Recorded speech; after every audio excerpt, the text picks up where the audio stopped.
오늘 이렇게 본문 말씀 14절까지가 7년 대할 날의 이제 전반기 3년 반입니다. 14절까지가 이제 3년 반이고, 이제 15절부터는 이제 7년 대할 날의 후반기 이제 3년 반에 대한 내용이 이렇게 나옵니다.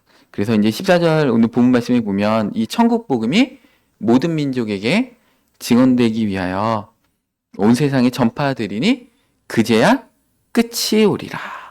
이 천국 복음이 온 세상에 전파된 다음에 이제 그제야 끝이 옵니다. 그래서 7년 되할란 후반기에는 천국 복음은 이제 다 끝났습니다. 그 다음부터는 계시록에 나오는 영원한 복음이 이제 증거되는데, 7년 대할란 후반의 영원한 복음은 사람이 전하는 게 아니고 천사들이 하늘을 날아다니면서 전하게 됩니다. 그래서 그렇지만 이 영원한 복음과 천국 복음은 엄청난 차이가 있습니다. 이 천국 복음을 듣는 자들은 하나님의 자녀가 되는 권세를 누리고, 그 다음에 그 예수님 그리스도의 그 몸에 동참하고 엄청난 권세를 사실은 새하늘과 새 땅이 되면 받게 되는 것인데, 이 영원한 복음이라는 것은 이제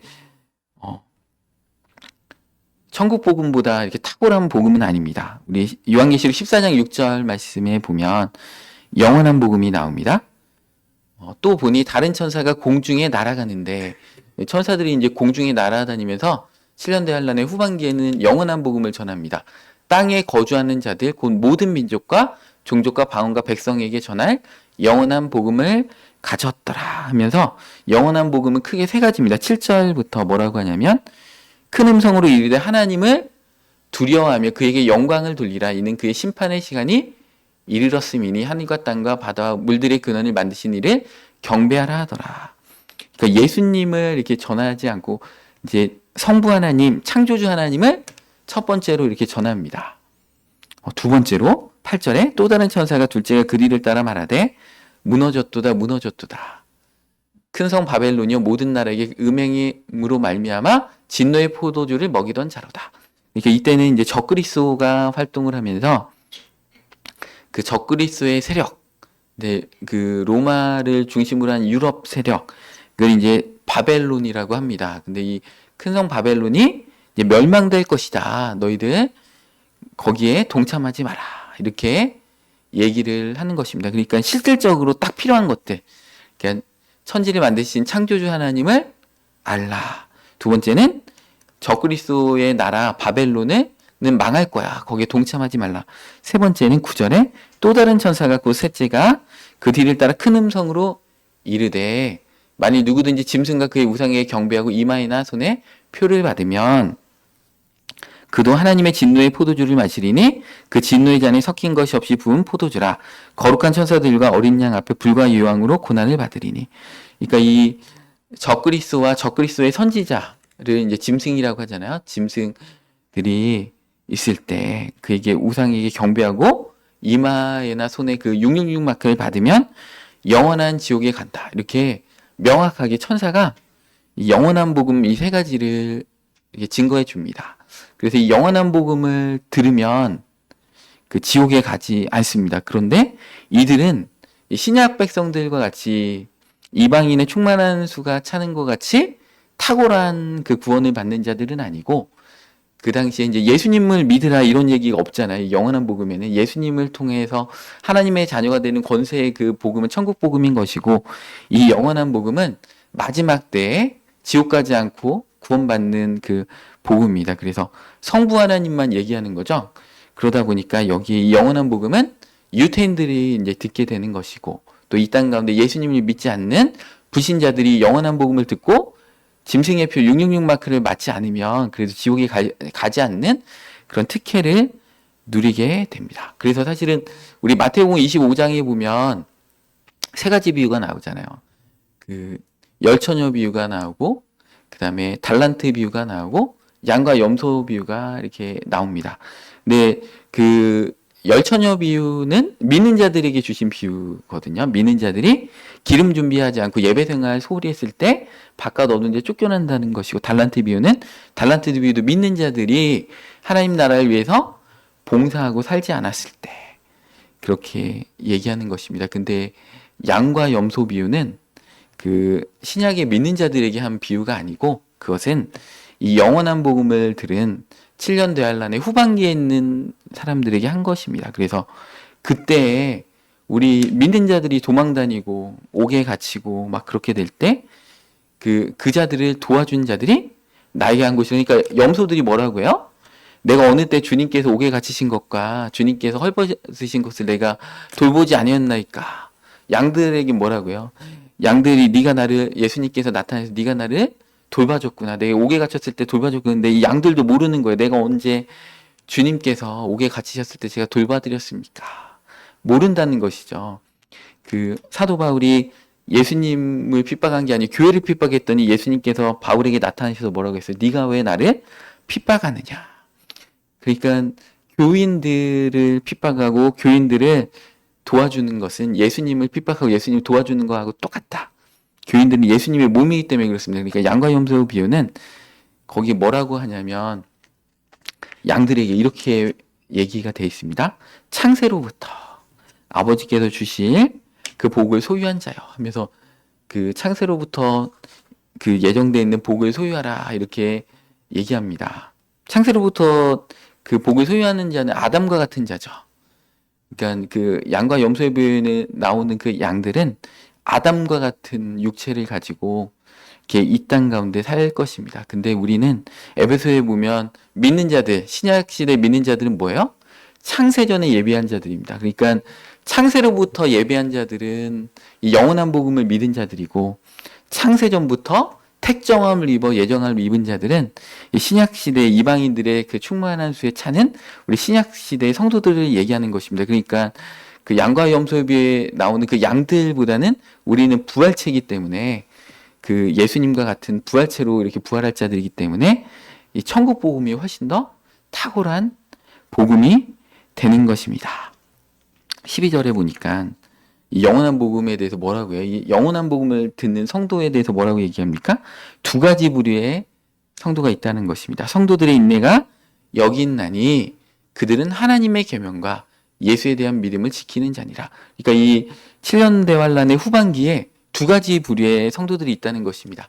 하나님의 계명을 지키는 유태인들이 있는 것이고 예수에 대한 믿음을 지키는 그 신약 시대의 성도들이 있다는 것입니다.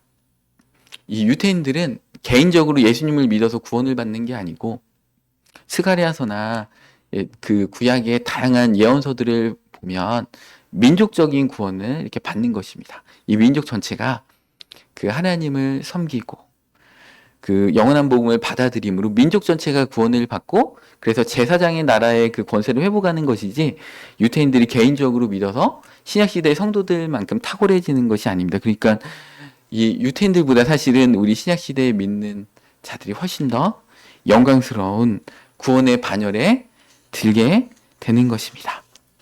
그래서 이 전도가 우리가 교회 생활하는 게 얼마나 영광스러운 것인지 모릅니다. 우리 적그리스도가 이제 성전에 딱 서는 순간에 우리는 천국 복음을 더 이상 전할 수 없고 이 교회에 있는 분들 다 도망가야 됩니다. 그때는 다 도망가서 숨어야 되지. 그때는 적그리스도가 활보하는 시대이기 때문에 우리가 전면에 나서서 할 수가 없습니다. 그래서 그 계시록에 보면 7교회가 나오잖아요. 하나님의 완전한 교회들이 온 지구 가운데 있는 거죠. 근데 그 계시록 이제 그 11장에 보면 그냥 7초 때는 7교회다. 이제 예수님께서 그 계시록 1장에 보면 7촛대 가운데 이렇게 거니시잖아요. 그러면서 이 7촛대의 비밀과 그러면서 예수님께서 뭐라고 하세요? 이 7촛대는 7교회다.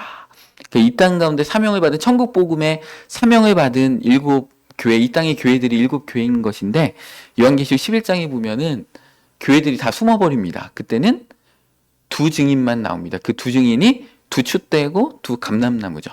그 두 증인은 모세와 엘리야가 하는 일을 똑같이 합니다. 그래서 그 물을 가지고 피가 되게 하고 하늘에서 불을 내리는 모세와 엘리야가 와가지고 그 두 증인이 이 땅 가운데 그 교회로서의 사명을 하는 것이고 나머지 교회들은 도망가야 됩니다. 숨어야 됩니다. 이 땅 가운데 살 수 있는 방법이 없습니다. 왜냐하면 적그리스도의 세력에 잡히는 순간에 다 순교당해서 죽기 때문에 도망가야 되는 그런 시대가 7년 대환란의 후반기에는 이렇게 오게 됩니다. 그래서 이 천국 복음을 전하고 천국 복음 가운데 이 신약의 영광스러운 교회 가운데 있다라는 게 얼마나 대단한 일인지 모릅니다. 천사들도 흠모한다. 그죠? 우리가 복음 전하는 거 우리 찬송가에도 있잖아요. 천사도 흠모하겠네. 화목해 하라신 구주의 말씀을 내가 전한다. 이런 찬송가도 있는 것처럼 이 천국 복음은 영광스러운 것입니다. 우리 이렇게 계속해서 7년 대환란의 후반기에 있는 일들을 우리 마태복음 본문 말씀 24장 15절부터 계속 하나하나씩 이렇게 보도록 하겠습니다. 그러므로 너희가 선지자 다니엘이 말한 바 멸망에 가증한 것이 거룩한 곳에 선 것을 보거든. 읽는 자는 깨달을진저 하면서 그때 유대에 있는 자들은 산으로 도망할지어다.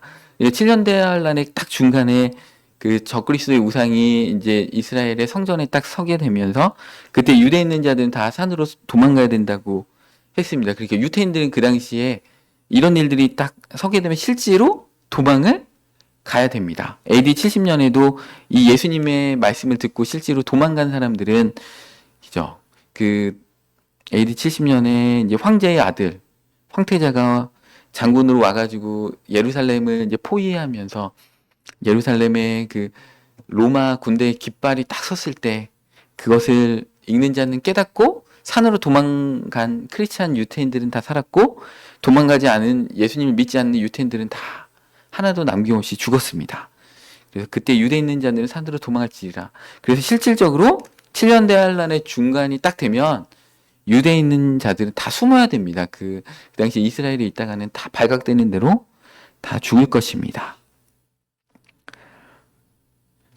근데 이 영적인 의미도 사실은 있습니다. 이 마지막 때를 사는 우리에게 유대에 있는 자들은 산으로 도망할지어다. 그러니까 교회에 다니는 사람들은 산이라는 게 뭐예요?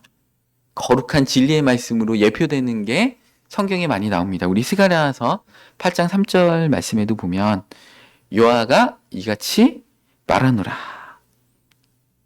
내가 시온에서 돌아와 예루살렘 가운데 거하리니 예루살렘은 진리의 성읍이라 일컫겠고 만군의 여호와의 산은 성산이라 일컫게 되리라.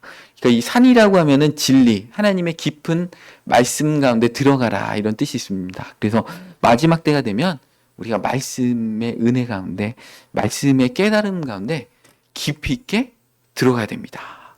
마지막 때가 될수록 재테크라든지 물질의 관심에 우리가 빠지면 안 됩니다. 그 야고보서에도 그렇잖아요. 이 세대의 부한자들아, 너희가 쌓은 그 금과 은이 다 녹슬 것이다. 너희가 말세에 재물을 쌓았도다.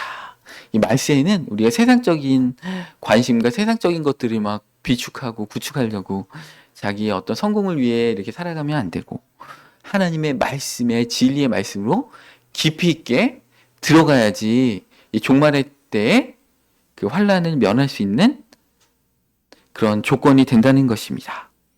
두 번째로 지붕 위에 있는 자는 집 안에 있는 물건을 가지러 내려가지 말며. 그러니까 그 당시에 이제 뭐 AD 70년에도 로마 군이 이렇게 쳐들어오면 집에 이제 지붕 위에 이제 숨어 있을 때 내려오지 말라는 거죠.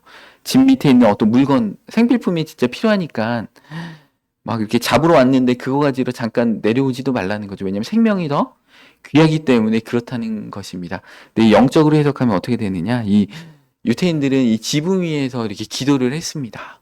그래서 기도의 자리를 벗어나지 말라. 영적으로 해석하면 그렇습니다.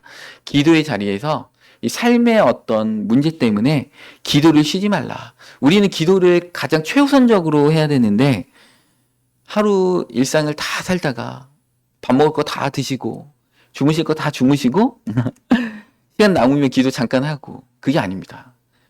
잠을 줄이더라도 밥을 적게 먹을지라도 우리 정말 급한 일들을 이렇게 미룰지라도 기도가 가장 급하기 때문에 기도를 가장 최우선적으로 하루의 일상 가운데 해야 되는데 물건을 가지러 집안에 있는 물건을 가지러 기도의 자리를 벗어났던 것처럼 자꾸 영적인 거하고 양보를 한다는 것이죠. 그래서 기도의 자리에서 이탈하지 말라. 이렇게 영적으로 우리가 해석할 수가 있습니다.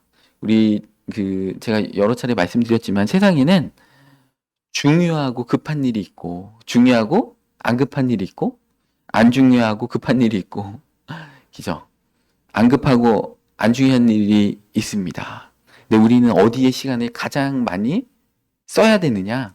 우리의 하루 가운데 중요하고 안 급한 일에 우리의 모든 시간을 써야 됩니다. 중요하고 급한 것은 닥치면 어떻게 되든지 하게 돼 있어요. 1시간 전이라도 후다닥 하게 돼 있어요. 중요하고 급한 게 뭡니까? 저는 이게 설교잖아요. 설교 준비잖아요. 그러면 어찌됐든 하여튼간 하게 돼 있습니다. 근데 저한테 중요하고 안 급한 게 뭐예요? 평상시에 기도하고 말씀을 깊이 있게 연구하고 이런 것들이 저한테 중요하고 안 급한 일인 것입니다. 학생들은 뭐예요? 중요하고 안 급한 게 공부하는 거잖아요. 그죠? 수능까지는 한참 남았지만 중요하고 안 급한 것. 우리 어른들은 뭡니까? 중요하고 안 급한 것? 운동하는 거. 그죠? 평상시에 안 급해도 운동 일주일에 한 두세 번 하면서 건강을 잘, 그죠? 또 독서를 통해서 또 하나님의 말씀을 읽으면서 그죠? 또 기도 생활을 하면서 중요하고 안 급한 것들에 우리의 모든 것들을 해야 되는데 대부분의 사람들은 안 중요하고 급한 것들을 하느라고 24시간을 다 이렇게 그쪽에 많이 포커스를 맞춘다는 것입니다. 그래서 우리는 중요하고 안 급한 것. 진짜 우리 기도. 하루 기도 안 한다고 우리 삶에 막 하루 기도 안 한다고 갑자기 막 손가락이 부러지고 막 이러지는 않지만 우리의 영혼은 약해지는 거죠. 우리가 느끼든 못 느낀 건 간에. 그래서 기도의 자리를 이탈하지 마라. 마지막 때는요. 기도하는 자들이 이 종말의 때를 면할 수가 있습니다. 그래서 예수님께서도 종말의 때 그날이 도적같이 임하니까 너희는 깨어서 기도하라. 이렇게 말씀하고 계십니다. 세 번째로 18절에 밭에 있는 자는 겉옷을 가지러 뒤로 돌이키지 말지어다. 그 당시에 이제 막 로마 군들이 이렇게 쳐들어오는데 이제 밭에 있다가 도망가다가 이제 겉옷을 놓고 왔어. 그래가지고 그 겉옷을 가지러 돌이키지 말라는 것입니다. 이걸 영적으로 해석하면 우리가 주님께 맡은 그 직분입니다. 겉옷, 사명입니다. 사명을 기죠. 그리고 겉옷 이게 사명이라고 해석할 수도 있는데 이 겉옷은 우리가 갖고 있는 세상적인 그 재산과 명예와 세상적인 지위를 얘기하는 것입니다. 그래서 이 밭에서 열심히 하나님 나라를 위해서 그 일하고 있는 자들은 그 세상의 것들에 자꾸 곁눈질을 하지 말라는 것입니다. 뒤를 돌이키지 말고 자기의 선교적인 사명, 복음 전파의 사명, 또 교회의 사명, 또 부모로서의 사명, 이 하나님 나라의 자녀로서의 이 사명을 끝까지 완수하고 자꾸 곁눈질하지 말고 뒤를 돌이키지 말라. 이렇게 말씀하고 계십니다. 이 누가복음 17장도 종말장인데 누가복음 17장에는 31절에 이렇게 말씀하고 계십니다. 그날에 만일 사람이 지붕 위에 있고 그의 세간이 그 집안에 있으면 그것을 가지러 내려가지 말 것이고 밭에 있는 자도 그와 같이 뒤로 돌이키지 말 것이니라. 이 뒤로 돌이키는 게 무엇을 얘기하냐면 32절에 롯의 처를 생각하라. 롯의 처가 종말의 때 기죠. 그 소돔과 고모라가 망할 때 뒤를 돌아보지 말라고 천사가 분명히 경고했잖아요. 아무도 뒤를 돌아보지 말고 저 산까지 끝까지 뛰어가라. 똑같습니다. 창세기에도 산으로 도망가라. 그 두 천사가 나타나서 산으로 도망가라 얘기한 것처럼 예수님께서도 마지막 때 산으로 도망가라. 네, 롯의 처가 산으로 도망가다가 뒤를 보지 말라고 했는데 집에 놓고 온 그 비싼 명품들, 그 다음에 자기의 농가봐, 그 다음에 집, 비싼 돈 주고 산 아직 기죠. 그 할부이자도 안 끝난 그 집을 뒤를 딱 바라보면서 소금기둥이 됐다라고 창세기에 써 있잖아요. 그러니까 우리가 세상적인 것들에 너무 집중하고 우리 사명의 자리에 이탈하고 자꾸 아파트값 어떻게 오를까, 주식 오를까 이런 것들에 우리의 관심사가 온통 가 있다는 게 뒤를 돌아보러 겉옷을 가지러 간다는 것입니다. 그러면서 33절에 뭐라고 돼 있어요? 롯의 처를 생각하라면서 무릇 자기 목숨을 보존하고자 하는 자는 잃을 것이요 잃는 자는 살리라. 자기 목숨을 보존한다는 게 뭐예요? 자꾸 의식주의에 집중하는 것이죠. 그죠? 그래서 이 돈이 없으면 그죠? 자기의 어떤 우리 가정의 미래를 책임져주는 통장의 잔고와 막 그죠? 아파트 값과 이런 모든 것들에 자기 목숨을 의식주를 이렇게 보존하고자 하는 자는 영원한 생명을 잃게 되는 것이고 잃는 자는 그것을 초월해서 물론 그것들도 지혜롭게 해야 되지만 그죠? 우리가 말씀으로 들어가고 기도의 자리로 들어가고 하나님의 부르신 사명의 자리에 있는 자들이 이 종말할 때 그 어려움을 겪지 않고 대비할 수 있다라는 것입니다. 그리고 19절 오늘 본 말씀의 19절에 보면 뭐예요? 그날에는 아이밴드 자들과 젖먹이는 자들에게 화가 있으리로다. 실제로 그날에 이제 로마 군대들이 쳐들어왔는데 아이밴드 자들 임산부들이 너무 힘들었습니다. 도망가느라고 제대로 뛰지 못하고 또 젖먹이는 자들이 너무 힘들었어요. 아이들한테 뭐 젖도 제대로 못 먹이고 막 이게 힘들었는데 이것을 마지막 때 영적으로 해석하면 실제로 이게 7년 대환란이 일어나면 아기 나면 안 됩니다. 임신하면 안 되고요. 이게 도망가야 되기 때문에 또 이제 특히 믿는 자들은 상관없습니다. 믿는 자들은 또 피난처로 가지만 유태인들은 애 가지면 안 됩니다. 임신하면 안 됩니다. 실질적으로 역사적으로 그게 증명이 됐기 때문에 적그리스도가 이제 서고 있구나. 그럼 유태인들은 임신하고 애 낳으면 안 됩니다. 엄청난 힘든 그런 과정들을 겪어야 되기 때문에 그렇습니다. 근데 이걸 영적으로 해석하면 어떻습니까? 우리 삶에 아이를 뱉다는 게 뭐예요? 아직 구원의 확신이 없고 성숙한 믿음을 가지지 못한 우리의 믿음이 아이 뵌 거밖에 안 되는 거. 출산까지 아직 못 간 거죠. 그죠? 출산을 했지만 구원은 받았지만 우리의 믿음이 젖먹이는 단계에 머물러 있는 믿음에는 이 7년 대환란을 견딜 수가 없다라는 것입니다. 이것을 그 영적 리더의 관점, 목회자의 관점, 셀장의 관점으로 보면 뭐예요? 목자들이 신자들을 영적으로 성숙시키지 못하고 계속해서 기초적인 가르침만 반복하면서 그들의 어린아이와 같이 그냥 비유만 맞춰주고 이런 신자들을 미성숙한 상태로 유지하는 목회자들을 향한 경고의 말씀입니다. 신자들이 단단한 식물을 먹을 수 있도록 히브리서 말씀처럼 기죠. 의의 말씀을 경험할 수 있도록 이렇게 해야 되는데 젖만 먹고 단단한 식물을 먹지 못할 자가 되었도다라고 히브리서 기자가 이렇게 히브리서 6장에 말씀하고 계시잖아요.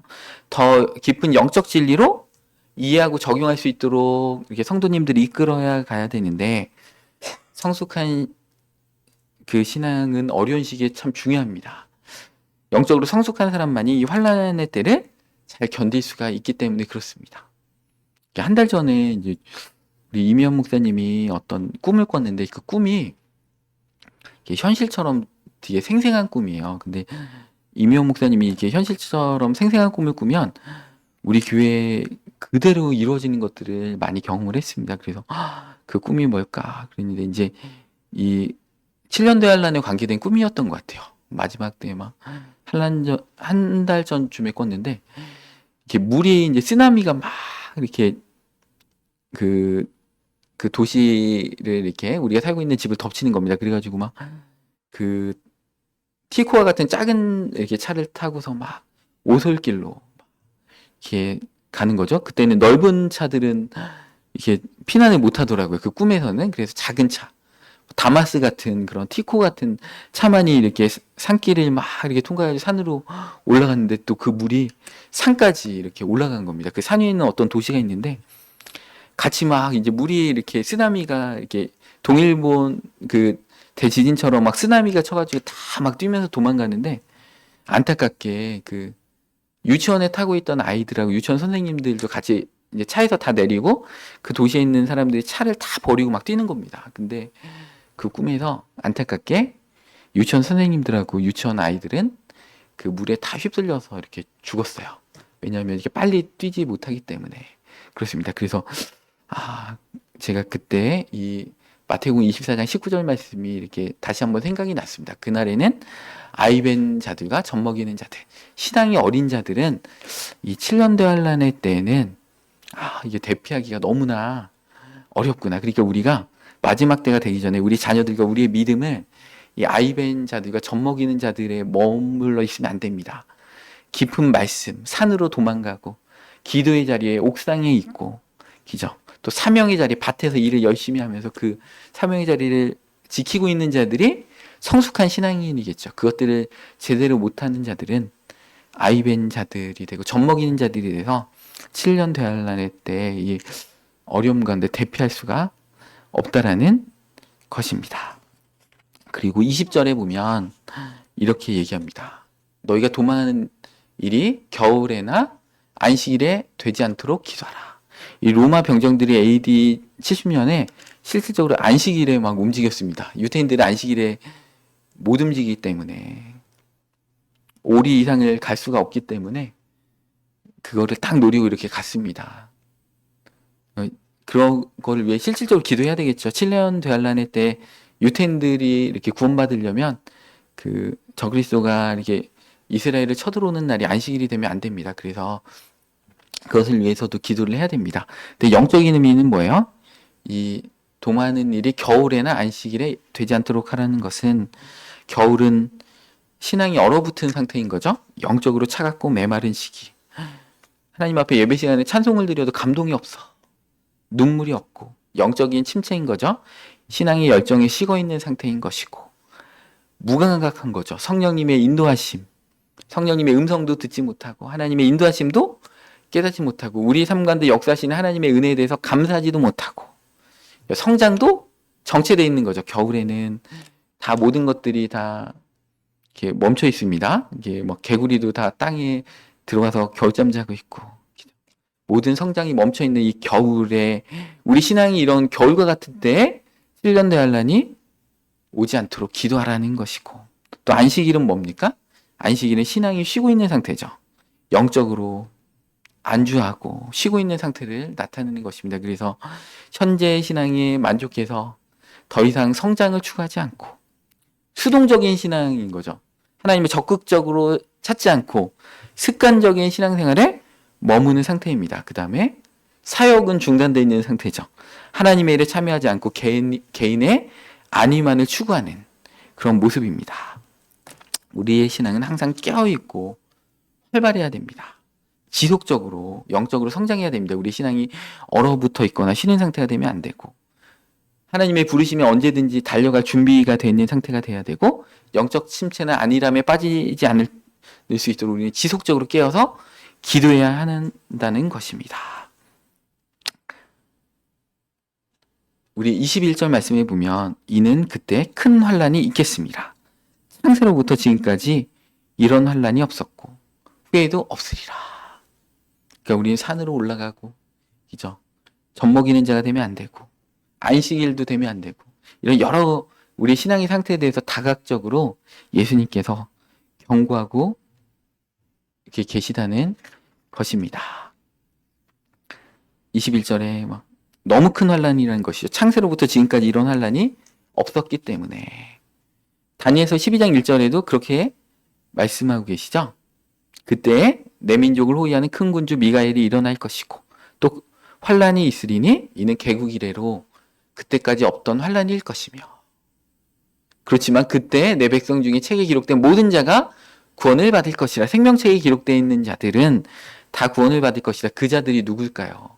산으로 도망가고 옥상에서 기죠. 다락에서 내려오지 않고 그런 자들이라는 것입니다. 그런 자들은 다 구원을 받을 것이고, 영적으로 준비되지 않는 자들은 안타까운 경험들을 많이 하게 되는 그런 비참한 시간들이 있다라는 것입니다. 제가 주일부터 막 이렇게 심각한 얘기해서 죄송한데, 여러분들 다 이렇게 7년 대환란을 믿음 안에서 다 돌파하시길 바라는 마음으로 이렇게 말씀을 전했습니다. 우리 말씀과 삶의 모든 성도님들은 여기 보니까 다 7년 대환란 때 다 넉넉히 이기실 것 같습니다. 이렇게 얼마나 열심히 이렇게 신앙생활 하시고 그런지 제가 감동받을 때가 너무나 많이 있습니다. 그래서 이 놀라운 정말 이 축복으로 다 들어가셔서 넉넉히 승리하시는 모든 성도님들 되시기 시간 축복합니다.